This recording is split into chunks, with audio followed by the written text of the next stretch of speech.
Hello students, तो आज हम लोग पढ़ने वाले हैं मानव नेत्र के बारे में। तो सबसे पहले हम इसकी संरचना बनाना सीखेंगे और फिर इसके बारे में बात करेंगे।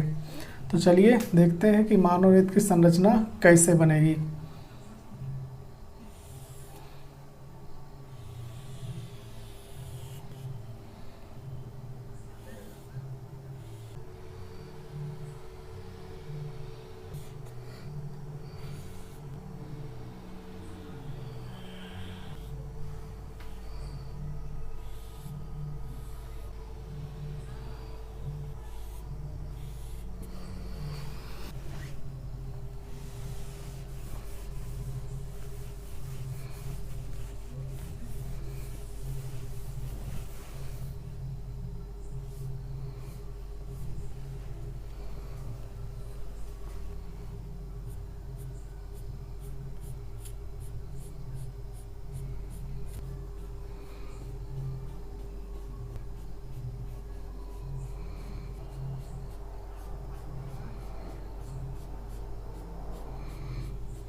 तो ये है मानव नेत्र की संरचना। अब बात करते हैं इसके प्रमुख भागों के बारे में।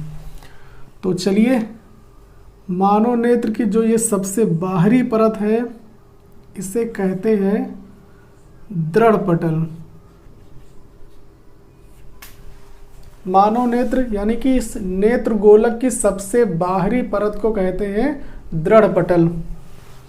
और इसके भीतर वाली जो परत ये वाली है इसको कहते हैं रक्तक पटल।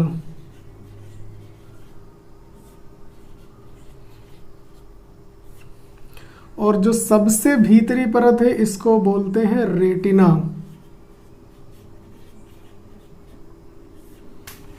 तो नेत्र गोलक की जो सबसे बाहरी परत है उसे दृढ़ पटल कहते हैं। ये नेत्र के भीतरी भागों की सुरक्षा करती है। और उसके भीतर एक और परत होती है जिसे रक्तक पटल कहते हैं। ये काले रंग की होती है और ये अतिरिक्त प्रकाश को अवशोषित कर लेती है जिससे कि प्रकाश का परावर्तन ना होने पाए।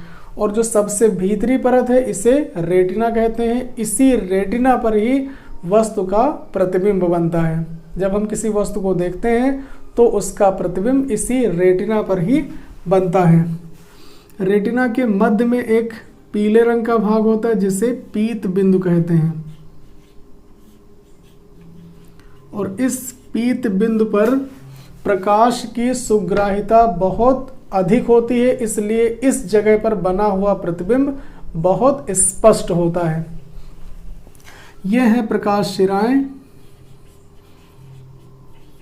जो भी प्रतिबिंब बनता है रेटिना पर, उसका संदेश इन्हीं प्रकाश शिराओं के द्वारा मस्तिष्क को जाता है।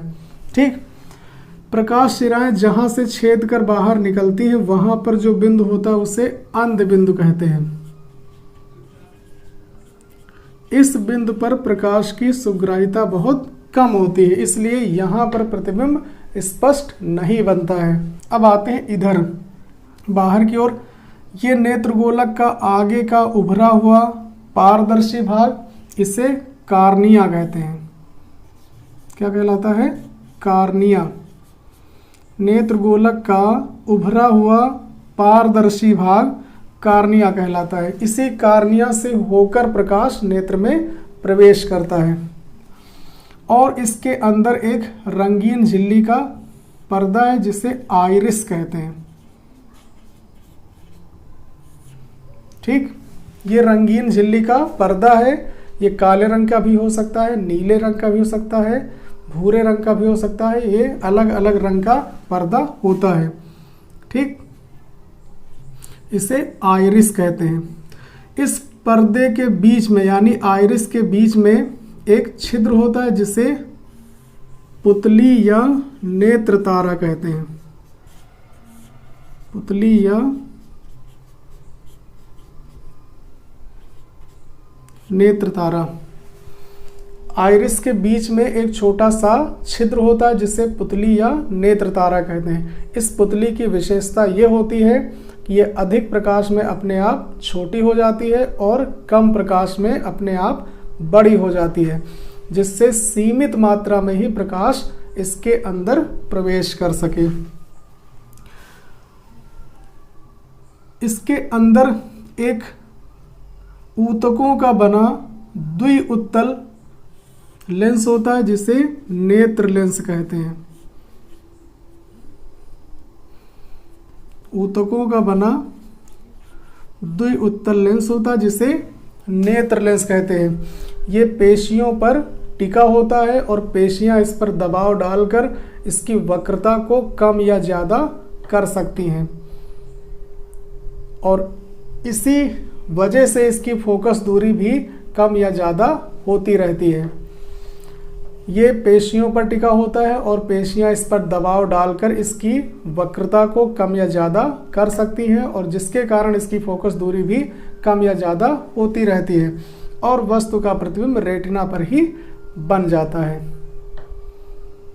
कभी कभी ऐसा भी होता है कि प्रतिबिंब दूर बन रहा हो यानी फोकस दूरी बढ़ गई हो तो ये पेशियां दबाव डालकर इसकी फोकस दूरी को कम कर लेती हैं, जिससे वापस प्रतिबिंब रेटिना पर ही बनने लगता है। और कभी कभी रेटिना से पहले फोकस हो जाता है यानी फोकस दूरी कम हो जाती है तो ये पेशियां इस पर दबाव बनाकर इसकी फोकस दूरी को बढ़ा देती हैं, जिससे कि वहाँ वापस रेटिना पर ही प्रतिबिंब बनने लगता है। अब कार्निया और नेत्र लेंस के बीच में एक द्रव भरा होता है जिसे जलीय द्रव कहते हैं और नेत्र लेंस और रेटिना के बीच में जो द्रव भरा होता है उसे कांचाभ द्रव कहते हैं। ठीक, ये दोनों द्रव अपवर्तन में लेंस की मदद करते हैं। तो इतनी बात समझ में आ गई। एक बार फिर से समझ लेते हैं। नेत्रगोलक के सबसे बाहरी परत को दृढ़ पटल कहते हैं, उसके भीतर वाली परत को रक्तक पटल कहते हैं और सबसे भीतर वाली परत को रेटिना कहते हैं। रेटिना पर ही वस्तु का प्रतिबिंब बनता है। रेटिना के मध्य में एक पीले रंग का भाग होता है जिसे पीत बिंदु कहते हैं और ये है प्रकाश शिराएं। यहीं से संदेश मस्तिष्क को जाता है। यहाँ पर जो बिंदु होता है उसे अंध बिंदु कहते हैं। इस जगह पर प्रकाश की सुग्राहिता बहुत कम होती है यानी यहाँ पे प्रतिबिंब स्पष्ट नहीं बनता है और पीत बिंदु पर सबसे ज़्यादा स्पष्ट प्रतिबिंब बनता है। आगे आते हैं तो नेत्रगोलक का जो उभरा हुआ पारदर्शी भाग वो कार्निया कहलाता है। इसके अंदर एक रंगीन झिल्ली का पर्दा होता है जिसे आइरिस कहते हैं। आइरिस के बीच में एक छोटा सा छिद्र होता है जिसे पुतली या नेत्र तारा कहते हैं और और अंदर अगर हम चलेंगे तो वहाँ पर हमें एक लेंस मिलेगा, ऊतकों का बना द्विउत्तल लेंस, जिसे नेत्र लेंस कहते हैं। और यही नेत्र लेंस प्रकाश का अपवर्तन करके वस्तु का प्रतिबिंब रेटिना पर बना देता है। नेत्र लेंस और कार्निया के बीच भरा द्रव जलीय द्रव कहलाता है, और नेत्र लेंस और रेटिना के बीच में भरा द्रव कांचाभ द्रव कहलाता है। ये दोनों द्रव प्रकाश के अपवर्तन में लेंस की सहायता करते हैं। तो ये है मानव नेत्र की संरचना और इसके प्रमुख भाग।